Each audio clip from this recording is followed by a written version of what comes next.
सद्गुरू श्री ब्रह्मचैतन्य महाराज गोंदवलेकर यांचं प्रवचन 27 एप्रिल. नामधारकाने टाळावयाच्या गोष्टी. आपले विचार स्वार्थाचे नसावेत.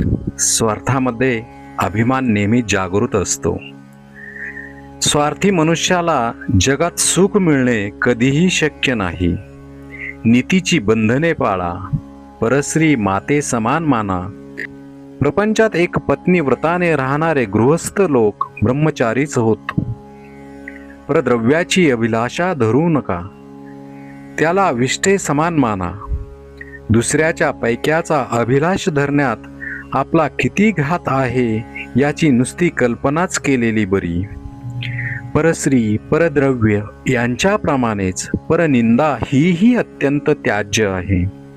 परनिंदेने न कळत आपण आपलाच घात करीत असतो. परनिंदेमध्ये दुसऱ्यांच्या दोषांचे चिंतन होत असल्या कारणाने ते दोष आपल्याकडे येत असतात. या सर्व गोष्टी सांभाळून तुम्ही नाम घ्या. नामाचे प्रेम तुम्हाला अगदी खात्रीने येईल. हे सर्व करीत असताना तुमचे आई वडील, बायको, मुले यांच्या बाबतीत असलेली कर्तव्य करायला चुकू नका आणि त्या कर्तव्यात आसक्ती राहू देऊ नका. कोणत्याही मोबदल्याची अपेक्षा न ठेवता केलेले कर्म हे कर्तव्यच होय. ते कर्तव्य सांभाळून नीतिधर्माने वागून आपला प्रपंच करा आणि भगवंताचे स्मरण ठेवा.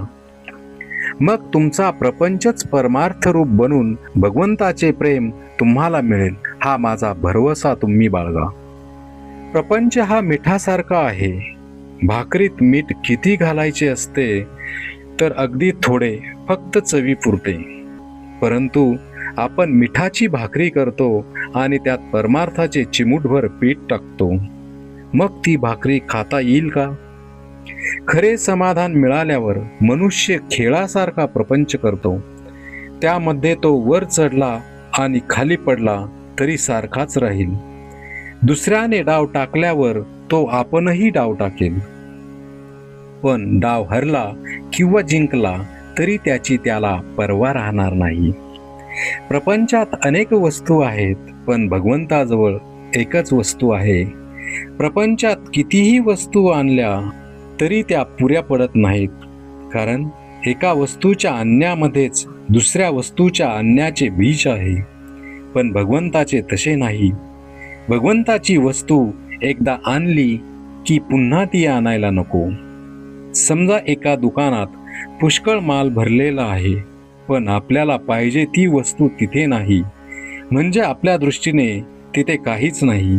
त्याचप्रमाणे सर्व प्रकारच्या मानसिक शक्ती असून तिथे भगवंत नसेल तर त्या असून नसून सारख्याच समजाव्या. परमात्म्याला प्रपंच रूप बनविण्याऐवजी आपण प्रपंचाला परमात्म रूप बनवावा. यातच जन्माचे सार्थक आहे. परमार्थात अहंकार मिसळला की तो प्रपंचच झाला. प्रपंचातला अहंकार दूर झाला की तो परमार्थच. श्रीराम जय राम, जय जय राम.